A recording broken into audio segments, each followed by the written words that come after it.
우리나라 사람들의 평균 수명은 83.5세라고 합니다. 83.5세인데 여자분들은 86.5세고요. 남자분들은 80.5세라고 얘기를 합니다. 평균 내서 이제 83.5세가 우리나라 사람들의 평균 수명, 현재의 평균 수명이라고 이야기를 합니다. 100년 전 통계가 있지는 않습니다만 미국 사람들의 100년 전 평균 수명들을 보면 40 몇 세 이렇게 나와 있는 것을 우리가 보게 되는데 100년 정도 지나면서 평균 수명이 2배가량 늘어나는 것을 우리가 확인하게 됩니다.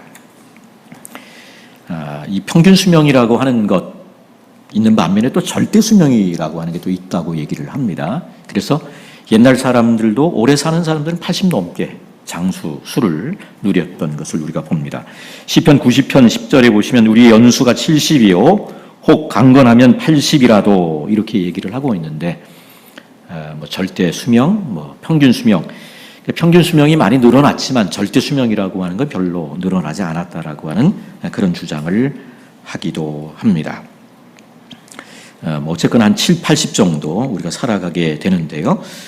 그런 반면에 애완견이라 그러나요? 요즘 또 반려견이라고도 그러대요. 반려견은 사람들의 7분의 1 정도를 삽니다. 그래서 개 나이에다 곱하기 7을 하면 사람 나이가 된다. 그렇게 이야기를 합니다.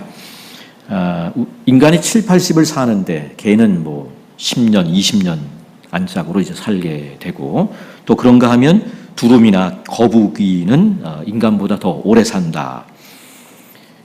옛날 우리 그 코미디 같은 데 있었잖아요. 수한무, 두루미와 거북이 이랬는데 이번에 설교를 준비하면서 찾아보니까 몇백 년을 사는 건 아니랍니다. 거북이가 한 150년 오래 사는 거북이는 집에서 키우는 또 애완용 같은 경우는 20년밖에 살지 못한다는 그런 이야기도 우리가 확인할 수 있었습니다. 보통 우리는 20살 정도까지 이제 육체적으로 성장을 하게 되지요. 성장하는 기간에 7배를 산다. 이런 학설도 있다고 합니다. 그렇게 하면 140까지 살게 된다. 이런 학설도 있다고 합니다. 얼마 전에 122세의 할머니가 세계 최고령의 할머니가 세상을 떠난 것 같습니다. 그리고 지금 세계 최고령이 누구냐? 잘 이렇게 조사가 안 되더니 최근에는 일본의 어떤 할아버지가 지금 112세인데 최고령이다. 공인을 받았다. 이런 얘기들이 인터넷상에 조금씩 등장을 합니다. 자, 우리가 얼마의 인생을 살든지 자라나고 성장하는 게 중요하다. 이런 생각을 해봅니다. 우리의 육체적인 성장이라고 하는 것은 20살 정도에 멈추게 된다면 정신적인 성장 또 영적인 성장이라고 하는 것은 평생 지속되어야 할 것입니다. 고린도서 4장 16절에 보시면 그러므로 우리가 낙심하지 아니하노니 우리의 겉사람은 낙심하나 우리의 속사람은 날로 새로워지도다 말씀하고 있습니다. 초대 교회가 직면했던 가장 큰 신학적인 문제랄까요? 어려움 중에 한 가지는 예수님의 재림이 지연되는 겁니다. 사도행전 1장에 보시면 예수님의 승천 장면이 나오지요. 천사들이 얘기합니다. 본대로 너희가 본대로 다시 오신다. 너희가 본대로 다시 오신다. 이렇게 얘기합니다. 가시적, 육체적, 공적인 재림인 것입니다.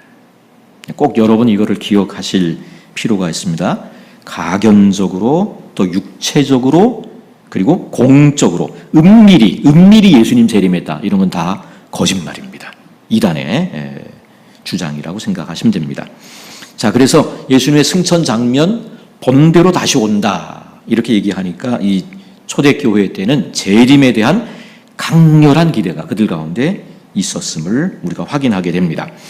데살로니가 전서 후서에 보시면 재림을 기다리면서 아무것도 하지 않는 사람들을 향해서 바울은 선언합니다. 일하기 싫거든 먹지도 말라. 지금 우리 시대에도 그런 사람들이 있었습니다. 재림을 바라보며 매일 모여서 철야기도 하던 사람들이 있었습니다. 1992년 10월 28일 이게 소위 말하는 다미선교회였지요. 다미선교회 이장림 목사라고 하는 분인데 사실은 생명의 말씀사 번역위원이었어요. 그러니까 여러분 무식하고 못 배운 사람들이 이단 넘어간다고 생각하시면 안 됩니다. 멀쩡한 사람도 이단에 넘어갑니다. 지금은 이답게 답게, 이름을 이답게라고 바꿨대요. 그래서 뭐 또 이런저런 자기가 틀렸다라고 인정을 하고 있지만 여전히 좀 건전하지 못한 종말론을 주장하고 있다라고 하는 그런 이야기를 듣게 됩니다. 여러분, 우리나라 기독교가 정점을 친 데가 언제냐, 뭐 여러 가지 얘기를 합니다만은 제가 생각할 때는 1992년 10월 28일 그때 정점을 찍고 가라앉은 것은 아닌가. 왜냐하면 그게 언론에 보도가 된 겁니다. 대대적으로 보도가 되고 뭐 박수 치면서 이 사람들이 막 예수님의 재림을 기다리는 해프닝으로 끝나게 됐는데, 그때 굉장히 좀 안 좋은 그런 그 이미지가 기독교에 대해서 많은 사람들에게 전달된 것은 아닌가 생각을 해봅니다. 예수님께서 몇 날 며칠 재림한다라고 하는 주장은 미국에서 19세기 중반에 윌리엄 밀러라고 하는 사람이에요. 그래서 밀러주의자라고 얘기합니다. 1844년 10월 22일 예수님이 재림한다. 이제 사람들이 모였습니다. 불발됐죠.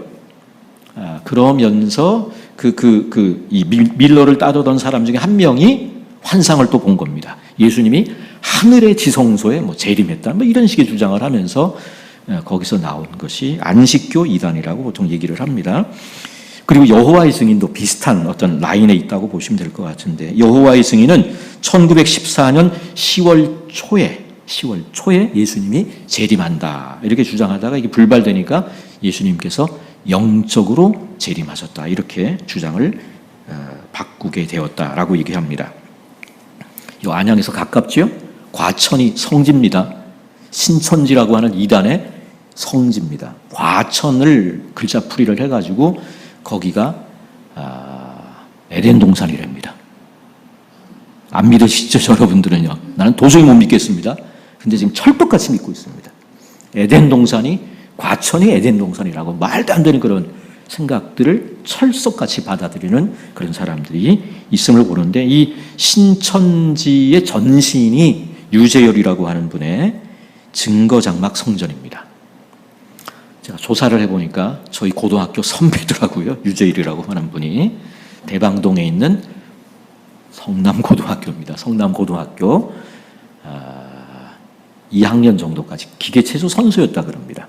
중퇴한 사람이라고 하는데, 지금 이만이라고 하는 사람보다 나이가 더 어립니다. 어린 종이라 아버지를 쳐내고 17살에 교주가 됐다. 지금은 평범하게 살아가고 있고 강남 스타일 싸이의 장인으로 알려져 있습니다. 싸이 그분의 종교는 제가 잘 모르겠습니다만은, 신천지 전신이라고 하는 유재열의 증거장막 성전은 1969년 11월 1일 예수님이 재림한다. 그러다가 이게 불발되면서 사기죄로 고발되는 그런 일들이 있었고, 뭐 75년인가요?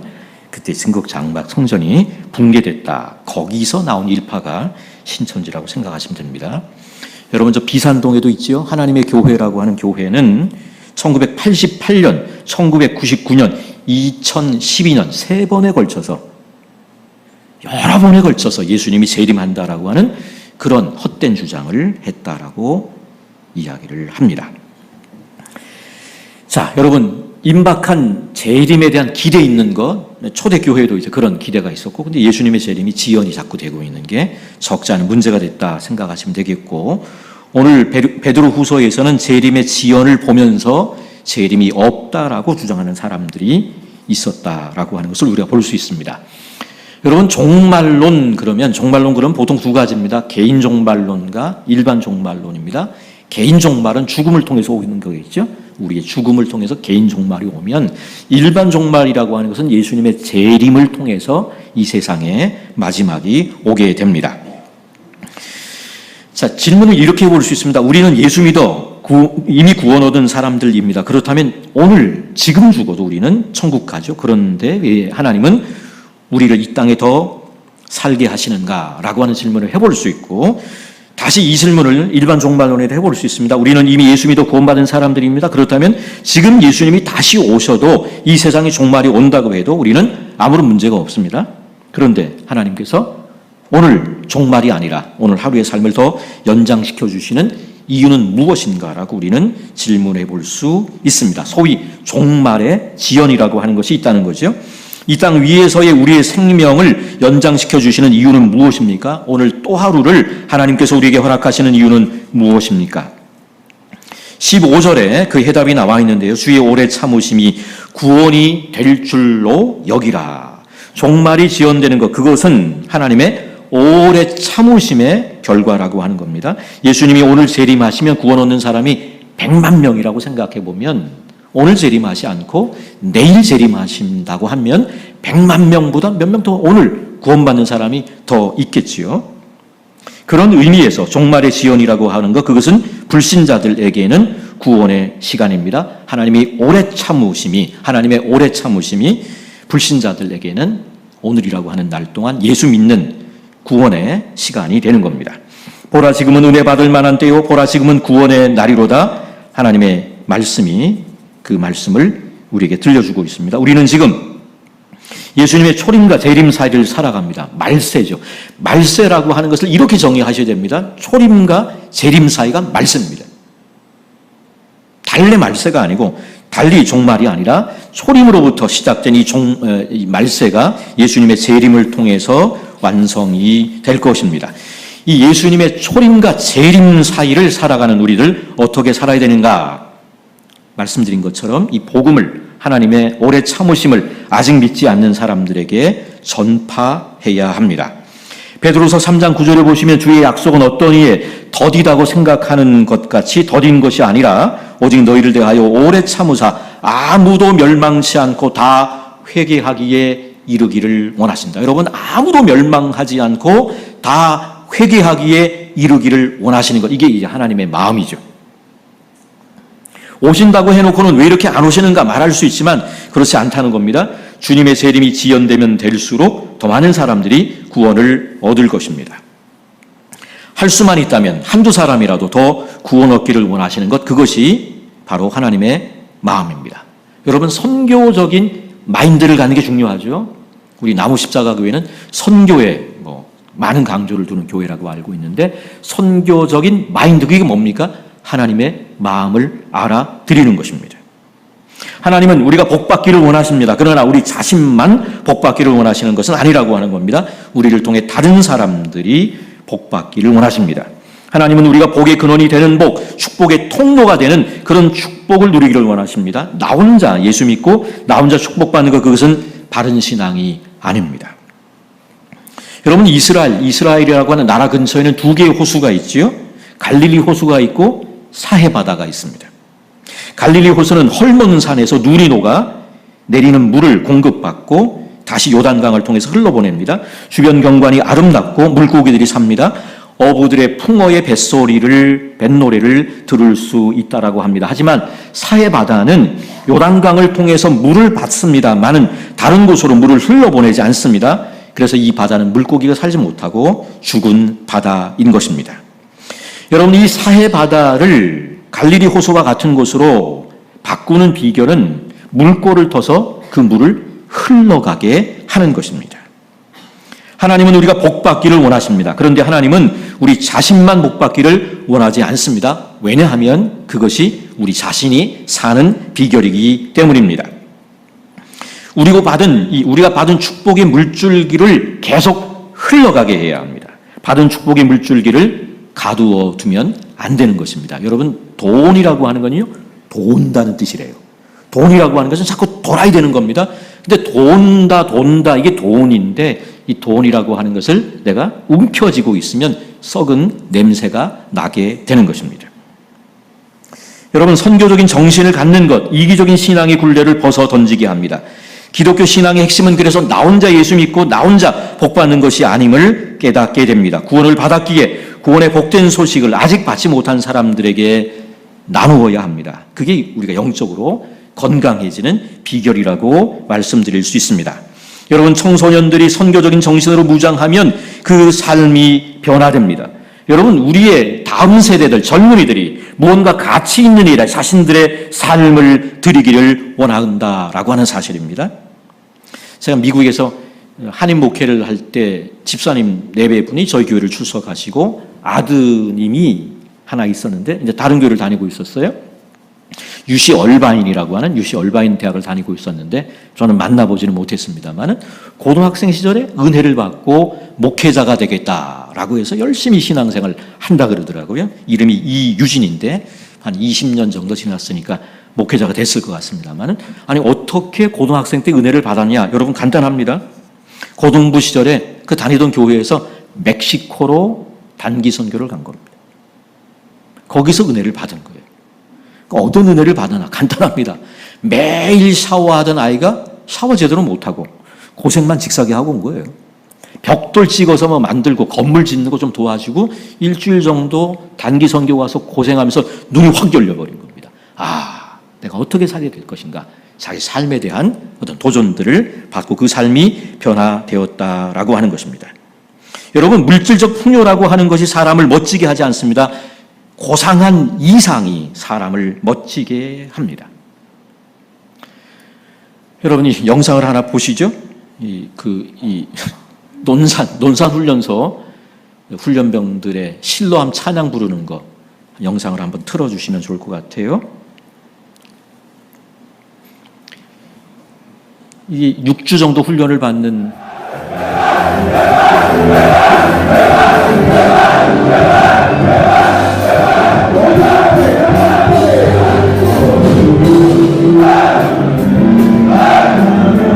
복음성가 실로암을 부르는데 80~90%는 불신자입니다. 불신자.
되겠습니다. 아마 15년 전부터 지금 이 군산 연무대 교회에서 진풍경이 벌어지고 있는 겁니다. 그러니까 어두운 밤에, 캄캄한 밤에 거기에 아마 고생하지 않고 귀하게 자란 이 우리나라의 젊은이들이 가서 그 찬양에 이게 자기 감정이 입이 된 것 같아요. 그렇게 하면서 이게 이제 18번이 된 거죠. 교회 18번이 되고 1주차, 2주차, 3주차, 서로 이렇게 막 여러 가지 1, 2주차의 각계 전투를 받는 데입니다. 야, 너희들 지금 처음 하지? 우리 각계 전투 다 받았어. 우리는 곧 가. 너희들은 각계 전투야. 뭐 이런 그런 게 이제 여기에 들어가면서 이게 폭발적인 어떤 찬양으로 함께 종교 활동을 하고 있는 그런 모습이라고 보시면 됩니다.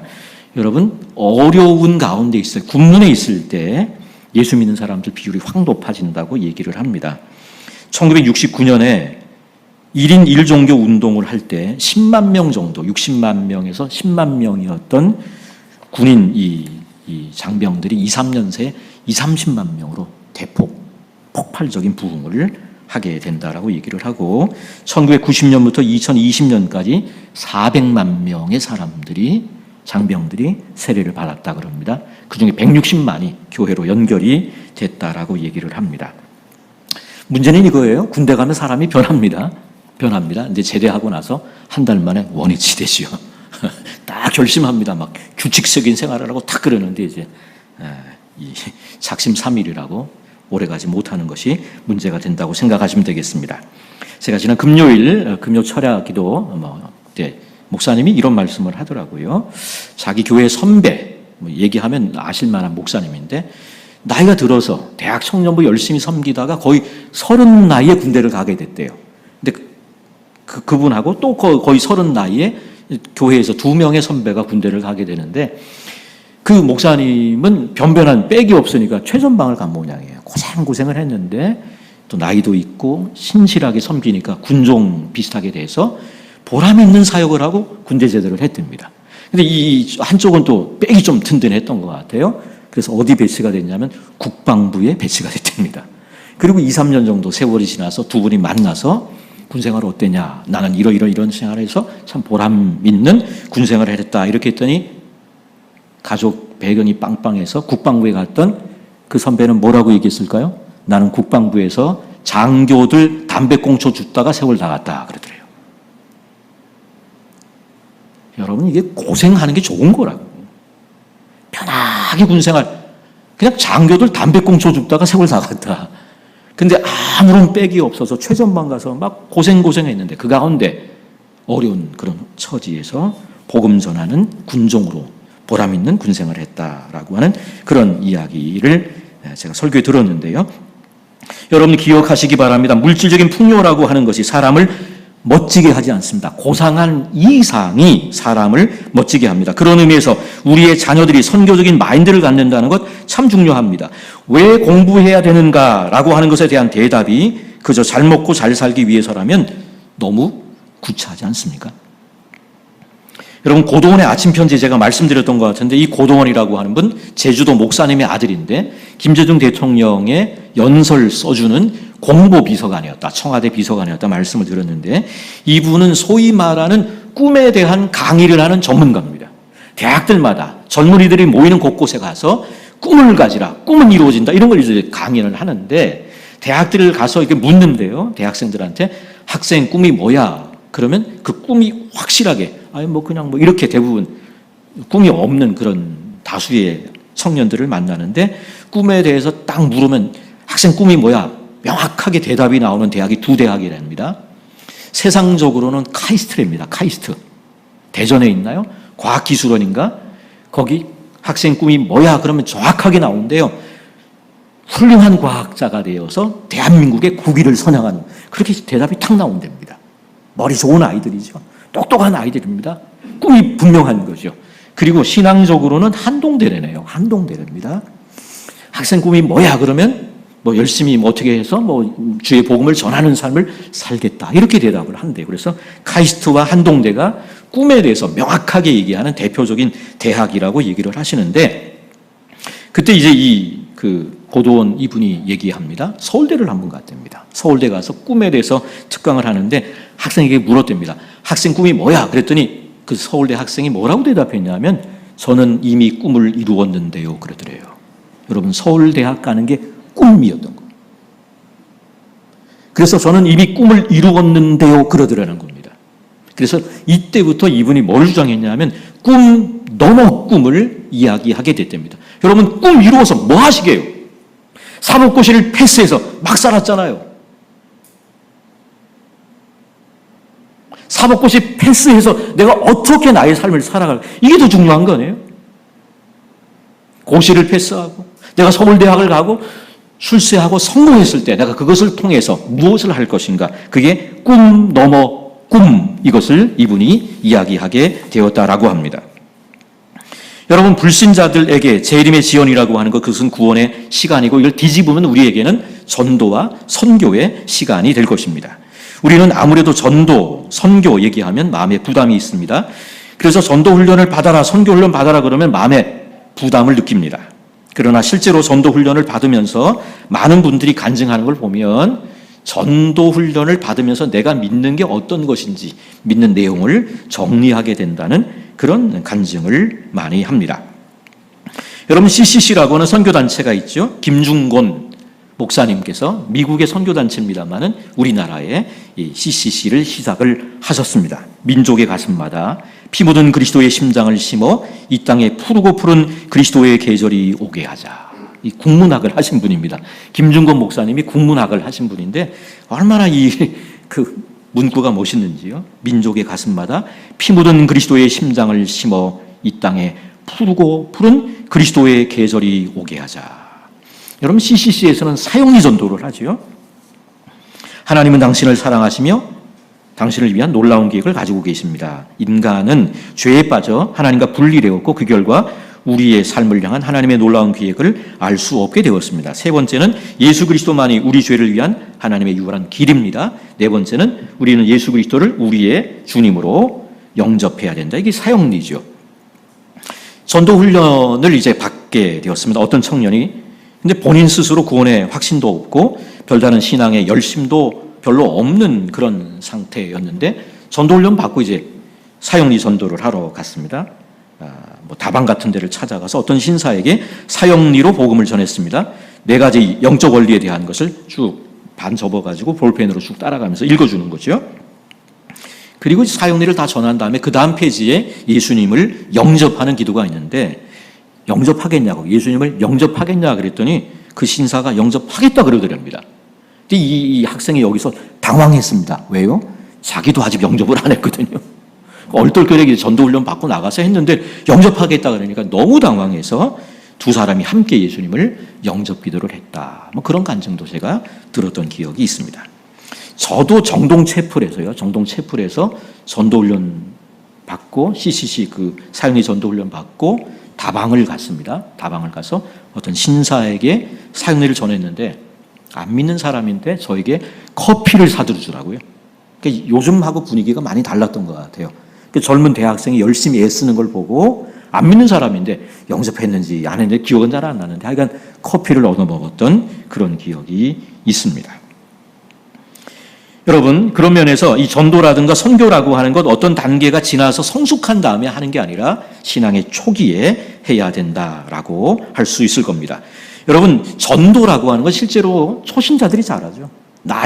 그 신앙의 연조가 오래된 분들은 주변에 없어요. 안 믿는 분들이. 다 믿는 사람밖에 없고 예수를 믿어갈수록 어떤 면에서 불신 친구들이 다 떨어져 나가게 되는 그런 모습을 봅니다. 오늘 우리가 우리의 신앙생활을 하면서 기억해야 되는 것 있다면 여러분, 우리의 신앙이라고 하는 것 속에는 자라남이라고 하는 게 있다라고 하는 것을 꼭 기억해야 합니다. 우리가 예수를 믿어 구원을 받게 되는 순간 우리는 영적인 갓난아기로 태어나게 됩니다. 그리고 갓난아기가 건강하게 잘 자라나는 경우도 있지만 또 어떤 경우에는 그렇지 못한 경우도 있다라고 하는 겁니다. 영양이 결핍이 되기도 하고 발육부진이 되기도 합니다. 그러지 않도록 우리는 조심해야 합니다. 누가복음 2장 52절에 보시면 예수는 그 지혜와 그 키가 자라가며 그 지혜가 자라가는 것은 어떤 정신적인 그런 지적인 성숙이겠죠. 그 키가 자라가는 것은 육체적인 성숙이라고 한다면 하나님께 사랑받는 것 영적인 성숙이고 하나님과 사람에게 이건 사회적인 성숙이라고 성장이라고 말씀드릴 수 있습니다. 예수님은 지적으로 육체적으로 영적으로 사회적으로 자라나셨다는 겁니다. 예수님도 이런 성장의 과정을 겪으셨다면 우리 모두도 마찬가지입니다. 자라나고 성장해야 합니다. 그래서 오늘 본문 베드로후서 3장은 예수님의 초림과 재림 사이 말세를 살아가는 우리들이 어떻게 살아야 하는지에 대해서 4가지를 말씀합니다. 이 두 가지, 앞에 두 가지는 간단하게 말씀드리고 뒤에 두 가지를 중점적으로 말씀드리려고 합니다. 첫째는 거룩하게 살라는 겁니다. 14절, 그러므로 사랑하는 자들아 너희가 이것을 바라보나니 주 앞에서 점도 없고 흠도 없이 평강 가운데서 나타나기를 힘쓰라. 초림과 재림 사이 말세를 살아가는 우리들 거룩하게 살아야 됩니다. 두 번째는 복음을 전하는 그런 삶을 살아야 되겠죠. 계속 말씀드렸습니다. 15절 상반절입니다. 또 주의 오래 참으심이 구원이 될 줄로 알고 이 구원받는 사람들이 더 많아지도록 우리가 열심으로 복음 전하는 그런 삶을 살아야 되겠다라고 하는 거고요. 세 번째, 말세를 살아가는 우리가 어떻게 살아야 되는가? 미혹되지 않도록 조심해야 합니다. 베드로서 3장 15절 하반절부터 17절까지 읽어보면 우리가 사랑하는 형제 바울도 그 받은 지혜대로 너에게 이같이 썼고 또 그 모든 편지에도 이런 일에 관하여 말하였을 때 그 중에 알기 어려운 것이 더러 있으니 무식한 자들과 굳세지 못한 자들이 다른 성경과 같이 그것도 억지로 풀다가 스스로 멸망에 이르느니라. 그러므로 사랑하는 자들아 너희가 이것을 미리 알았은즉 무법한 자들의 미혹에 이끌려 너희가 굳센 데서 떨어질까 삼가라. 여러분, 베드로 사도가 우리 사랑하는 형제 바울을 언급하고 있습니다. 그의 편지들 중에 어려운 것이 있다는 겁니다. 이것 억지로 풀면 멸망에 이르게 된다는 겁니다. 여러분, 성경에서 우리는 구원의 길을 발견합니다.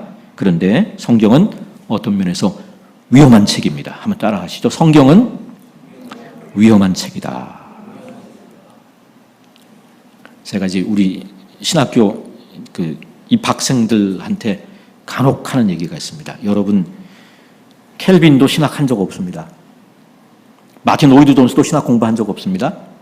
찰스 스펄전 목사님도 17살에 목사님이 됐는데 신학 공부한 적이 없습니다. 그거 흉내내가지고 신학교 그만두고 성경책 들고 기도원 올라가서 성경 백독하면 여러분은 100% 이단됩니다. 이렇게 얘기합니다. 조금 지나친 얘기일 수 있는데 그런 것 같아요. 성경을 어떤 사람이 지도하는 사람 없이 혼자 자기식대로 읽어내면 100% 이단됩니다. 여러분, 성경은 그물눈이 커요. 그물눈이 크다고요. 물고기를 잡는 그물이죠. 그물을 가지고 물고기를 잡는데 그물눈이 크단 말입니다. 그물눈이 크다는 얘기는 무슨 얘기냐 하면 해석하는 것 따라서 얼마든지 자기 마음대로 해석할 여지가 너무 많은 것이 성경이다. 이렇게 생각하시면 됩니다. 성경 잘못 풀면 멸망에 이릅니다. 무식한 자들과 굳세지 못한 자들이 등장하는데 굳세지 못한 자들이라는 표현은 별반 어려움이 없는데 무식한 자라고 하는 표현은 좀 설명이 필요합니다. 무식한 사람들이라고 하는 것은 지식이 없는 사람이거나 못 배운 사람을 의미하지 않습니다. 학식 없는 사람을 의미한다기보다는 배우기를 게을리하는 사람들이라고 이해하시면 됩니다. 우리가 배우기를 게을리하면 무법한 자들의 미혹을 받을 수 있습니다. 그래서 조심해야 합니다. 여러분, 멀쩡한 사람도 이단에 넘어갑니다. 여러분, 유튜브에 너무 자료가 많아요. 그리고 신천지에서는 이 인터넷을요, 선악과라고 얘기를 해서 댓글도 거의 안 달아놔요. 신천지 비판하는 그 유튜브에 댓글도 안 달려있기 때문에 여러분들이 신천지 비판하는 유튜브가 굉장히 많습니다. 잘 돼 있는 그런 유튜브가 너무너무 많습니다. 여러분들이 좀 관심을 가지고 보시면 좋을 것 같은데 제가 여러분에게 오늘 소개하고 싶은 전도사님은 김강림 전도사님입니다. 강림, 주 예수의 강림이 김강림이에요. 3대째 기독교 집안에서 태어났습니다. 3대째 기독교 집안이고 그러니까 자기 아들을 선교사로 금이야 오기야 키웠는데 신학교 1학년 때 군대 갔다 오고 신학교 1학년 복학한 상태에서 신천지에 넘어갔어요. 여러분 한번 들어가서 보시면 잘생겼어요. 예쁘장해요. 그리고 목소리가 얼마나 좋은지 몰라요.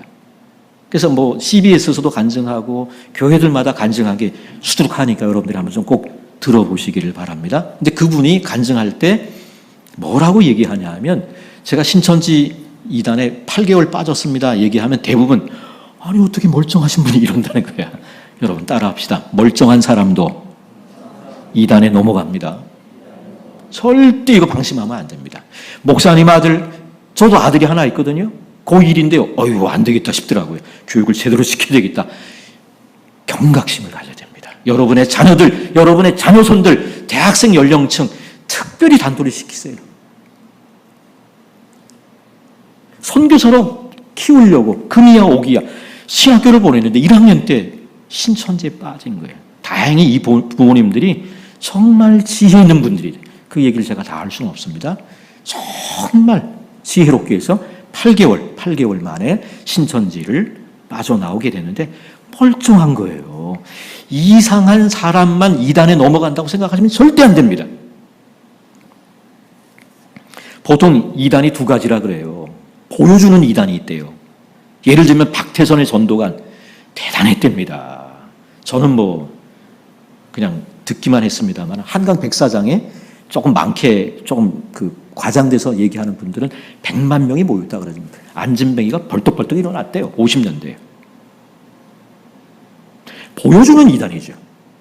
그리고 처음에는 이게 이단으로 정제가 안 돼가지고 정통교회에서 신유 집회 같은 것들을 통해서 수많은 병고침의 기적들이 있었는데요.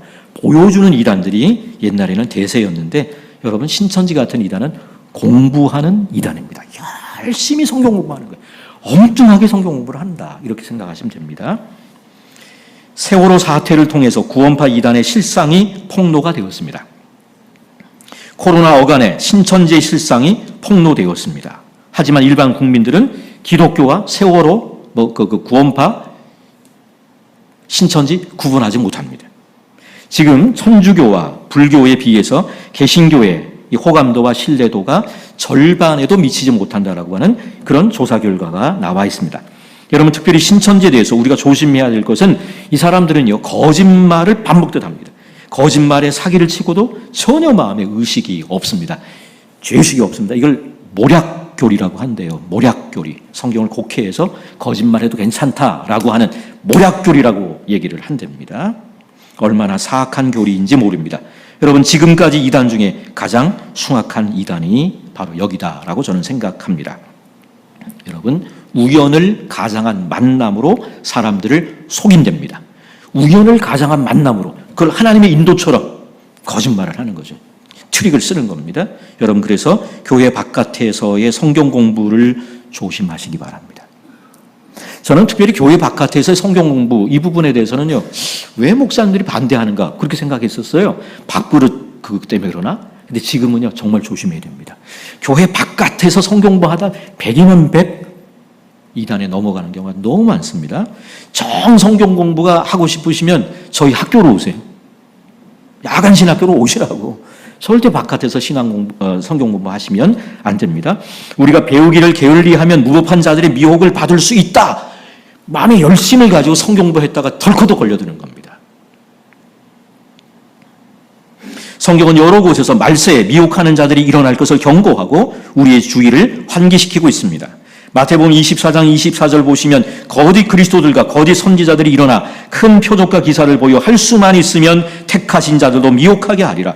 베드로서 2장 1절에 보시면 그러나 민간에 또한 거짓 선지자들이 일어났었나니 이와 같이 너희 중에도 거짓 선생들이 있으리라. 저희는 멸망케 할 이단을 가만히 끌어들여 자기들을 사신 주를 부인하고 임박한 멸망을 스스로 취하는 자들이라. 자, 네 번째, 초림과 재림 사이 말세를 살아가는 우리들 어떻게 살아야 될까? 은혜와 지식에서 자라가라고 하는 겁니다. 18절 보시면 오직 우리 주 곧 구주 예수 그리스도의 은혜와 그를 아는 지식에서 자라가라. 영광이 이제와 영원한 날까지 그에게 있을지어다 말씀합니다. 미혹을 받지 말라고 한 것과 은혜와 지식에서 자라가라고 하는 이 세 번째, 네 번째는 서로 밀접하게 관련이 있는 그런 이야기라고 볼 수 있습니다. 구주 예수 그리스도의 은혜와 저를 아는 지식에서 자라가면 미혹되지 않습니다. 미혹되지 않기 위해서는 자라가야 하며 자라가는 신앙인이라면 쉽게 미혹되지 않을 것입니다. 초림과 재림 사이 말세를 살아가는 그리스도인으로서 우리는 은혜와 지식에서 자라가야 합니다. 여러분, 신앙인의 가장 큰 병폐가 뭡니까? 자라나지 않는 것입니다. 배우지 않고 자라나지 않는 겁니다. 신앙의 연륜은 깊어지는데, 길어지는데 자라지를 않습니다. 10년, 20년 지나도 여전히 영적인 갓난아이의 상태에 머물러 있다면 그것처럼 큰 문제는 없을 것입니다. 여러분, 어린 아이는 언제는 걸음마를 떼고 또 몇 살이 되면 무엇을 해야 된다는 거 대충 정해져 있죠. 한 살이 됐을 때 대부분 일어나서 걷습니다. 뭐 앞서거니 뒤서거니 차이는 있습니다만 한 돌 정도 됐을 때 일어나서 걸음마를 띄게 되고 2년 정도 지나면 이제 말하기를 시작하게 됩니다. 이건 늦어지면 엄마에게 근심이 됩니다. 우리 아이가 정상이 아닌가 하는 불안감을 갖게 됩니다. 앞서거니 뒤서거니 하는 그런 약간의 차이들이 있을 겁니다만은 그게 이제 어느 나이가 되면 어떻게 하고 뭐가 되고 이렇게 단계들이 있는 것을 봅니다. 앞서거니 뒤서거니 하는 약간의 차이들이 있을 건데 10살이 넘었는데도 말을 못한다. 그것은 문제라고 이야기할 수 있을 겁니다. 물론 아인슈타인 같은 경우는 13살이 되도록 말을 못했답니다. 경미한 자폐 증세가 있었다고 얘기합니다. 신앙의 성장이 빠른 사람이 있고 느린 사람이 있습니다. 성장 속도에 차이는 있을 수 있다는 겁니다. 이것을 우리가 인정해야 되지만 그러나 분명한 것은 어린 아이들은 자라나야 합니다. 성장해야 합니다. 사실 그런 면에서 교회 안에 성도들의 신앙의 성장을 돕는 프로그램이 많이 있어야 합니다. 바라기는 여러분, 나무 십자가 교회에서 시행하고 있는 여러 훈련에 적극적으로 참여하시는 여러분 되기를 바랍니다. 여러분, 월화목금 신천지가요, 월화목금 3시간씩을 빡시게 공부한답니다. 그래서 여러분 자녀 중에 월화목금으로 아르바이트를 한다, 이런저런 거짓말을 하고 월화목금으로 공부하면 100% 신천지다, 이렇게 생각하시면 됩니다. 빡시게 공부한대. 보여주는 이단이 아니래요. 성경 가지고 장난치는 이단이에요. 종교 사기라고 얘기합니다. 요한계시록이 1970년, 80년대 대한민국 과천에서 이루어졌대요. 이게 말이 됩니까? 안 됩니까? 말도 안 되는 주장이잖아요. 그런데 비유풀이를 통해서 배멸구라 그래요. 배멸구. 배교 멸망구원, 배교 멸망구원으로 성경 전체를 얘기한 다음에 요한계시록 가지고 이게 과천에서 자기들을 통해서 증거장막 선언을 통해서 요한계시록 말씀이 이루어졌다라고 믿는 거예요. 월화목금 조심하시기 바랍니다. 거짓 교리를 배우는데도 많은 시간을 투자한다면 참된 진리의 말씀을 가르치고 배우는데 우리가 보다 힘써야 될 것입니다. 오늘 보면 베드로후서 3장 18절은 우리의 성장의 2가지 방향을 제시합니다. 구주 예수 그리스도의 은혜와 저를 아는 지식이라고 하는 이 2가지 방향을 우리에게 제시하고 있습니다. 우리의 자라나는 것이 잘못하면 은혜가 아니라 율법적인 것이 될 수 있다는 겁니다. 예수를 믿어가면서 점점 더 율법적인 짐이 무거워집니다. 오후 예배도 나와야 되고 수요 예배도 나와야 되고 금요 심야기도 나와야 되고, 이 구원받은 은혜에 대한 감격에서가 아니라 의무감으로 우리의 신앙생활이 이루어집니다. 우리의 신앙생활이 억지 춘향전이 되지 않도록 우리는 경계해야 합니다. 우리의 모든 일이 구주 예수 그리스도의 은혜에 대한 감사에서 이루어져야 합니다. 우리는 우리를 위해 십자가에 못 박혀 죽으신 예수님의 은혜에서 자라가야 합니다. 또한 우리는 그를 아는 지식에서 자라가야 합니다. 세상에는 많은 지식이 있습니다. 그러나 세상의 지식이라고 하는 것, 그것은 우리를 교만하게 합니다. 지식은 교만하게 하며 사랑은 덕을 세웁니다. 우리의 자라남이라고 하는 것이 예수님을 아는 지식에서의 자라남이어야 합니다. 이 예수님이 어떤 분이십니까? 예수님은 근본 하나님의 본체시지만 자기를 낮추시고 죽기까지 복종하신 분이십니다. 이런 예수님을 아는 지식에서 우리가 자라갈 때 우리는 온유와 겸손을 배우게 됩니다. 바라기는 여러분, 주님의 재림을 바라보시면서 거룩한 삶에 더욱 힘쓰시기를 바라고 주님의 심정으로 세계 선교에 동참하시는 여러분 되기를 바랍니다. 미혹되지 않도록 조심하며 은혜와 지식 가운데 자라가는 우리 모든 성도들 되기를 주의 이름으로 부탁드립니다.